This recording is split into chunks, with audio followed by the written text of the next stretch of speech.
Hello दोस्तों, स्वागत है नया प्रो चैनल में। तो आज हम लोग बात करने वाले हैं एक योजना, एक स्कीम के बारे में बात करना चाहते हैं कि वो स्कीम क्या करता है, किस तरीके से हमारे एजुकेशन सिस्टम को इफ़ेक्ट करेगा, जिसका नाम है प्राइम मिनिस्टर श्री स्कूल योजना।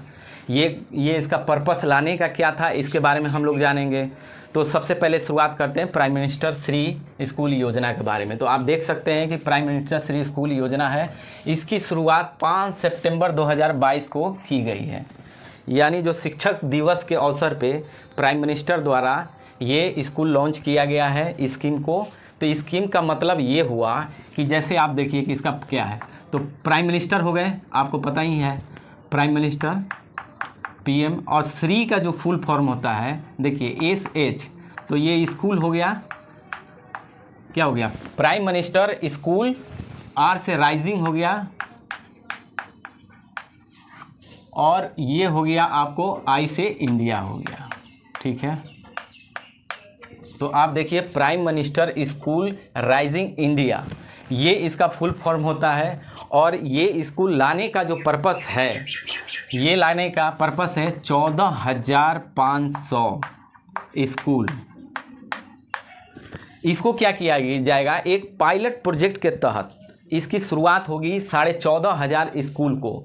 स्कूल का मतलब क्या किया जाएगा, इसको तो अपग्रेड किया जाएगा, अपग्रेड किया जाएगा, यानी उसको मॉडर्नाइजेशन किया जाएगा। जो इंफ्रास्ट्रक्चर की कमी है उसको दूर किया जाएगा, और जो हमारा नए एजुकेशन पॉलिसी है NEP 2020, उसके अनुसार उस स्कूल्स को अपग्रेड करना है। तो ये पर्पस है। ये पर्पस जो स्टार्ट किया है 2022 से लेके 27 तक, यानी 5 साल का टारगेट लिया गया है 5 साल में, कि 5 साल में इन 14,500 स्कूल को अपग्रेड किया जाएगा। अपग्रेड कैसे, क्वालिटी के बेस पे, डेवलपमेंट के बेस पे, उसका जो एजुकेशन क्वालिटी है उसके बेस पे स्किल को कैसे डेवलप करेंगे, इंटर कम्युनिकेशन को कैसे बढ़ाएंगे, उसमें मोरल इथिक्स, एनवायरनमेंट के प्रति अवेयरनेस है, उसको कैसे हम डेवलप करेंगे। ये स्कूल, इसी के तहत ये स्कीम लॉन्च किया गया है। हालांकि इसकी कॉन्सेप्ट तो बहुत बढ़िया है कि इस तरीके से अगर स्कूल को अपग्रेड किया जाए, और वाकई में ये है तो बहुत आइडियल बात, लेकिन अगर प्रैक्टिकल हो गया तो वाकई में हमारे देश की एजुकेशन सिस्टम में एक नया रिवोल्यूशन ला सकता है। लेकिन वही बात है कि देखना होगा, ऐसी तो बहुत सारे स्कीम आते हैं, लेकिन प्रैक्टिकली जब बात होती है तो कहीं ना कहीं इसमें मिस नज़र आता है। तो कहीं ना कहीं इसको देखेंगे कि किस हद तक ये पॉसिबल है, हो सकता है, कितना होगा, इसकी भी हम लोग बात करेंगे। तो इसमें यही हुआ कि 5 साल का इन्होंने टारगेट रखा है, 14,500 स्कूल को अपग्रेड करना है। अब जैसे देखिए हमारे पास जो स्कूल है, जो हमारे इंडिया का है, अभी तक बात जो हो रही है वो आप अक्सर देखेंगे केंद्रीय विद्यालय की बात होती है, यानी KVS हो गया, नवोदय विद्यालय समिति। ठीक है, नवोदय विद्यालय समिति, यानी इन दोनों को देखा जाए तो आज के डेट में क्या होता है कि इसको आइडियल माना जाता है, क्योंकि और स्कूल के तुलना में इसका एजुकेशन सिस्टम थोड़ा सा बेटर लगता है गवर्नमेंट के लेवल पे। बाकी और जैसे आप देखेंगे पूरे देश में जितने भी सरकारी स्कूल में, उसमें सबसे बड़ी चीज़ है क्वालिटी का इशू आता है, बहुत ज़बरदस्त क्वालिटी का इशू आता है। तो इसको देखते हुए यही प्लान किया गया कि इसको अपग्रेड किया जाएगा। तो अपग्रेड होगा कैसे, तो गवर्नमेंट क्या करेगी कि जैसे मान लीजिए एक डिस्ट्रिक्ट है, डिस्ट्रिक्ट के अंदर एक आइडियल मान लीजिए कोई स्कूल को सेलेक्ट करेगी कि इस स्कूल को अपग्रेड करना है। उसके लिए स्कूल भी अप्लाई कर सकते हैं कि हमको इसके तहत PM श्री स्कूल के तहत हमको शामिल होना है। तो उसमें एक होड़ लगी रहती है कि मेरा स्कूल बेटर है, मेरे यहाँ ज़्यादा इंफ्रास्ट्रक्चर्स है, तो हम करेंगे। उसके बदले क्या होगा, हो सकता है 1-1.25 करोड़ रुपये आपको मिलेगा, उसको फंड दी जाएगी ताकि वो और डेवलप करे। डेवलप क्या करेगा, जैसे स्कूल का जो डिजिटल बोर्ड है वो डिजिटल बोर्ड लगेगा, उस तरीके से हो गया। और जो मैंने बताया कि क्वालिटी एजुकेशन होगा, स्किल्स होगा, मॉडर्न उसको बनाया जाएगा। और सबसे बड़ी बात है, उसको ग्रीन स्कूल के रूप में कन्वर्ट किया जाएगा। ग्रीन का स्कूल का मतलब क्या है, यहाँ समझिए, जैसे एनर्जी के रूप में, जैसे क्या होगा कि LED का इस्तेमाल ज़्यादा से ज़्यादा होगा, हालांकि अभी हो रहा है।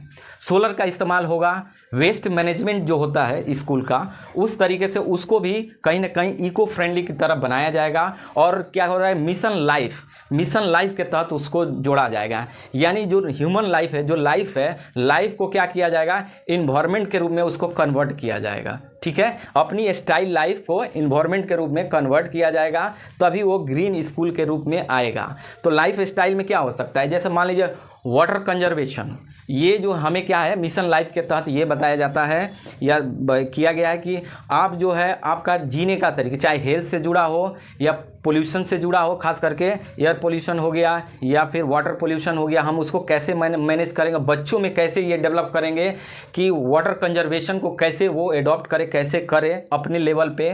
तो इस तरीके से लाइफ मिशन से जोड़ने की बात की जा रही है, ताकि उसके अंदर एक बच्चा होता है, उसके अंदर ये भावना डेवलप हो जाए कि हमें करना क्या है, हमें सोसाइटी के लिए क्या करना है, एनवायरनमेंट के लिए क्या करना है। तो उसमें अगर इस तरीके से अगर स्किल पे हम जोड़ देंगे तो कहीं ना कहीं क्या होगा, उसकी परफॉर्मेंस अच्छी होगी। तो इसीलिए बनाया गया school quality assessment framework, school quality assessment framework. यानी इसमें क्या किया जाएगा, SQ और AF ये जो है इसके तहत क्या किया जाएगा कि स्कूल की क्वालिटी, जो बच्चा है सपोज अगर पढ़ाई कर रहा है, कोई अगर उसको दिया जा रहा है, कोई काम वर्क दिया जा रहा है, तो कितने हद तक वो कर पा रहा है, उसमें कितनी क्वालिटी इंप्रूव हो रही है, इसको क्या करना है, डेटाबेस की तरह उसको तैयार करेंगे और उसमें कितनी क्वालिटी सुधार हुआ है, कितना करने की ज़रूरत है, ये सारा स्कूल के अंदर ये सारा सिस्टम करना पड़ेगा। और जो कि वाकई में प्रैक्टिकली इतना आसान नहीं लगता है, बहुत टफ है। लेकिन अगर इस तरीके से अगर ये स्कीम के तहत अगर इस तरह का डेवलप कर दिया जाए तो हमें क्या होगा, रिजल्ट बिल्कुल अच्छा मिलेगा। और अगला जो टारगेट हो सकता है कि 14,500 के बजाय, जो कि पायलट प्रोजेक्ट पे एक तरह से काम हुआ है, स्टार्ट हुआ है, और इसी तरह से क्या होगा और भी स्कूलों का अपग्रेड होगा। पूरे देश के जितने भी सरकारी स्कूल हैं उसको अपग्रेड करके बिल्कुल इसी क्वालिटी के बेस पे उसको भी किया जाएगा। तब हमारा क्या होगा, जो इंटरनेशनल क्वालिटी है, जैसे जो बड़े बड़े डेवलप कंट्री के जो स्कूल्स हैं, कहीं ना कहीं उस ओर हम लोग आ करके खड़ा होता हुआ नज़र आएंगे। तो इस तरीके से होगा। लेकिन सबसे बड़ी चीज़ है क्वालिटी एजुकेशन, खास करके टीचरों में। टीचर में क्या होगा, क्वालिटी का इशू आता है। आप देखते हैं कि गांव में अगर आप चले जाइए तो टीचर आप देखते हैं वो क्वालिटी नहीं होती है। एक एसर की रिपोर्ट आती है, एसर की रिपोर्ट आती है जो एजुकेशन पे देती है कि 12th क्लास का बच्चा को भी अगर ठीक से वाकई में दे दिया जाए तो ठीक से वो समझ नहीं पाता है। ठीक है, वो क्लास 6, 7 को भी सॉल्व नहीं कर पाता है। इस तरह की एसर के रिपोर्ट में एजुकेशनल का आता है कि हमारे स्थिति इतना ख़राब है कि 12th क्लास का बच्चा भी अगर उसको प्रेसिडेंट का नाम पूछिए तो वो नहीं बता पाता है। तो इससे क्या हो रहा है, इससे पता चलता है कि हमारी क्वालिटी क्या है। तो क्वालिटी को इन्हांस करने के लिए ये जो स्कीम लाया गया है तो है तो अच्छी चीज़, लेकिन वही आती है अगेन कि टीचर में जब तक क्वालिटी नहीं होगा तब तक हम इसको नहीं कर पाएंगे। तो टीचर में होना क्या चाहिए, तो टीचर में जैसे हो गया कि अगर आप मान लीजिए एक साल में अगर इन लोगों से अगर एक साल में एक अगर टेस्ट या एग्ज़ाम लिया जाए, और उसमें एग्ज़ाम ये नहीं कि सिर्फ किताबी होना चाहिए, किताब से ऊपर की ज्ञान हो, जैसे देश दुनिया में क्या चल रहा है, इन्वायरमेंट है तो लेटेस्ट में क्या क्या चेंजेज आया है। जैसे कि आप देखेंगे कि सारे एनसीईआरटी स्कूल्स में जो 2001 का डेटा है 2023 में भी अभी बच्चे वो पढ़ रहे हैं। तो आप सोचिए कि 22 साल 23 साल पुराना डेटा को स्कूल्स में पढ़ाया जा रहा है, तो आप क्या उम्मीद कर सकते हैं कि वो कैसे आगे बढ़ सकता है। तो हमें ज़रूरत क्या है, अपग्रेडेशन की। यानी स्कूल को तो करेंगे ही, साथ में हमें टीचर्स की अपग्रेड करना पड़ेगा। मान लीजिए ये आपने इसको तो कर दिया लेकिन बाकी स्कूल के टीचर को नहीं हो पा रहे हैं, तो बेस्ट यही तरीका होता है कि आप एक साल में कंडक्ट करिए ताकि वो लगातार पढ़ते रहेगा, देश दुनिया को समझेगा। जब उसके पास नॉलेज होगी तो वो क्या करेगा, नॉलेज अपने बच्चों के साथ शेयर करेगा, अपने स्टूडेंट के साथ, उसके अंदर भी यही क्वालिटी आएगी।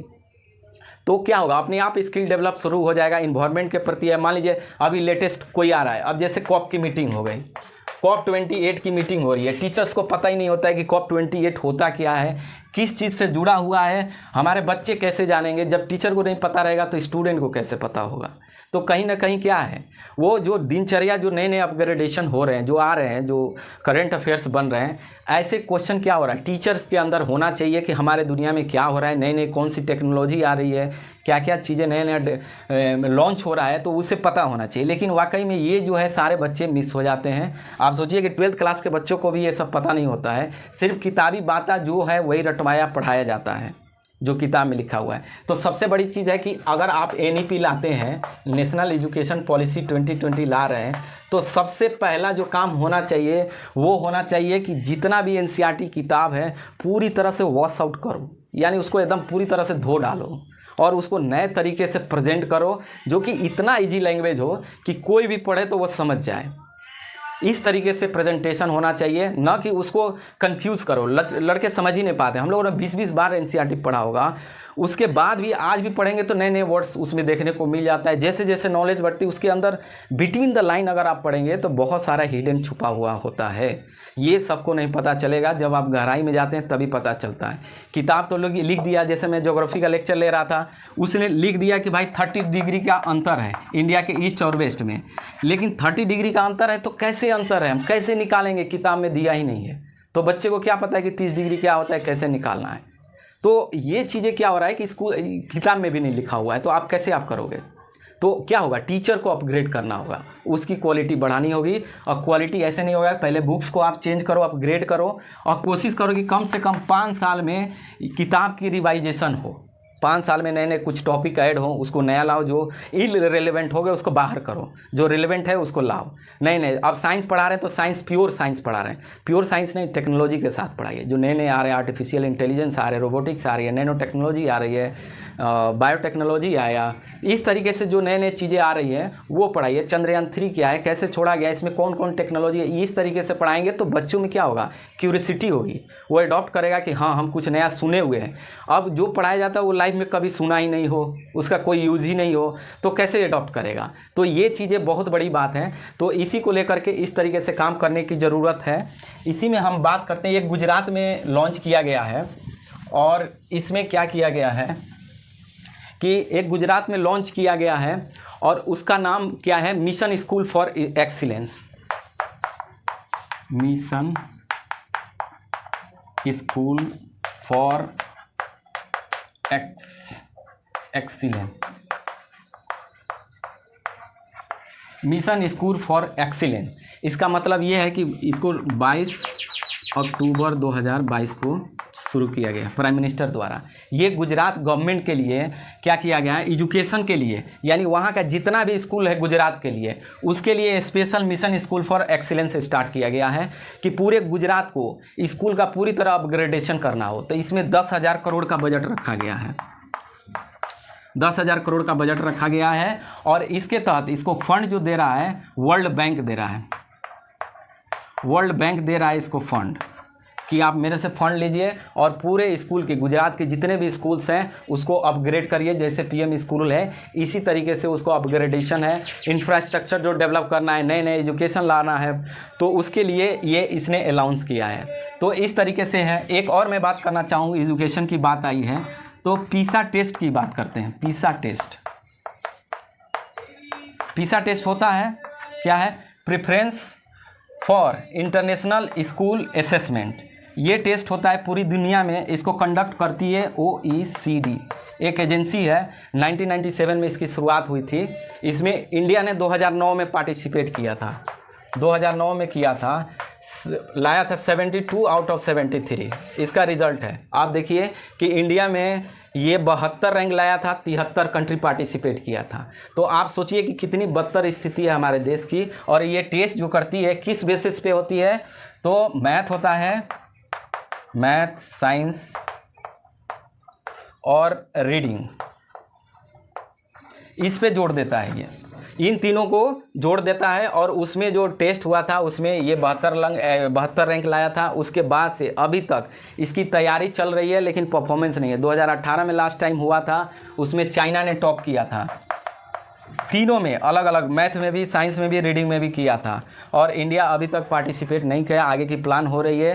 केंद्रीय विद्यालय में इसकी काफ़ी हद तक तैयारी चल रही है, टीचर को, स्टूडेंट को अपग्रेड किया जा रहा है। तो इस तरीके से है। आप सोचिए जब ये बच्चे पार्टिसिपेट किए थे तो इन लोग से पूछा गया कि आप बच्चे आप कैसे फेल हो गए, इतना कम मार्क्स कैसे लाए। तो उन लोग का स्टेटमेंट था कि हमको जो पढ़ाया गया, जो हमें रटवाया गया था, वो नहीं आया था क्वेश्चन। तो आप समझिए कितनी शर्म की बात है हमारे देश के लिए कि बच्चों में क्या होता है, अभी पढ़ाया और रटाया जाता है, जबकि वहाँ क्वेश्चन क्या था, स्किल बेस्ड था, स्किल बेस्ड था, यानी अप्लाइड क्वेश्चन सारे दिए हुए थे। तो अब अप्लाइड क्वेश्चन है, आप यहाँ रटवा रहे हो, तो अंतर तो आएगा ही। तो यही क्वालिटी का इशू हमारे देश में आ रहा है, जिसको देखते हुए NEP 2020 लाया गया कि अब हमको मॉडर्नाइजेशन करना है स्कूल में। नए नए केजरीवाल ने तो काफ़ी अलग अलग कंट्री से, वेस्टर्न कंट्री से इन्होंने बाकायदा टीचर को भेज रहे हैं वहाँ ट्रेनिंग के लिए, वहाँ से करके आ करके भाई अपने स्कूल को यहाँ किया जाए। तो तरह तरह के अपने लेवल पे ये लोग कर रहे हैं। लेकिन सबसे बड़ी चीज़ है ना, पूरा इंफ्रास्ट्रक्चर चेंज करना, उसमें किताब का बहुत बड़ा रोल है। यानी NCERT का जो हमारा टेक्स्ट बुक है, आप जैसे वन नेशन वन, कोई बात हो रही है कि वन नेशन ये होना चाहिए, वन नेशन है, वन अर्थ है, लेकिन वन नेशन वन बोर्ड क्यों नहीं हो रहा है? वन नेशन अगर वन बोर्ड होता है तो क्वालिटी में क्या आती है, इक्वलिटी आता। हमारे एजुकेशन में क्या होता है, इक्वलिटी आता, समानता आता। कैसे? अब आपने जो हाई फाई बच्चे के लिए, उसके लिए ICSE बोर्ड रख दिया, जो मीडियम वाले बच्चे हैं उसको CBSE रख दिया, और उससे नीचे वाले जो बच्चे हैं, गरीब बच्चे, उसके लिए आपने स्टेट बोर्ड रख दिया। तो आपने जो तीन जो डिवाइड कर रखा है, ये आपको और क्या करता है, पीछे ले जाता है हमारे देश को। तो हमें क्या होना, इक्वल हो। चाहे अगर मान लीजिए CBSE है तो ICSE को ख़त्म करो, बोर्ड को ख़त्म करो, स्टेट बोर्ड को। CBSE रखिए, एक ही बोर्ड रखिए, एक ही क्वेश्चन पूरे देश में होना चाहिए, ताकि क्वालिटी क्या हो, सबके जगह इक्वल हो, अपॉर्चुनिटी भी इक्वल मिलेगी। फिर नीचे वाले भी बच्चे अच्छे परफॉर्मेंस करेंगे, देखेंगे क्या हो रहा नहीं। अब बेचारे नीचे वाले होते हैं तो उनकी अलग चैलेंजेस आती है। तो बोर्ड का भी अलग अलग रोल होता है, लेकिन कहीं ना कहीं इस ओर भी सोचना है कि वन कंट्री वन बोर्ड, जितना हो बोर्ड। देखिएगा स्टेट में तो जितने स्टेट है उतने बोर्ड हैं, तो 35-40 बोर्ड तो ऐसे ही हो गए हमारे देश में। तो ये जो असमानता यानी इक्वालिटी है, इससे नहीं सुधरेगा हमारा एजुकेशन। हमारे एजुकेशन सिस्टम के लिए हमारा एकदम पूरा नेशनल लेवल पे एक ही प्लान होना चाहिए, एक ही डायरेक्शन होना चाहिए, एक ही क्वालिटी होना चाहिए, तब होगा। तो कैसा लगा? Thank you for watching.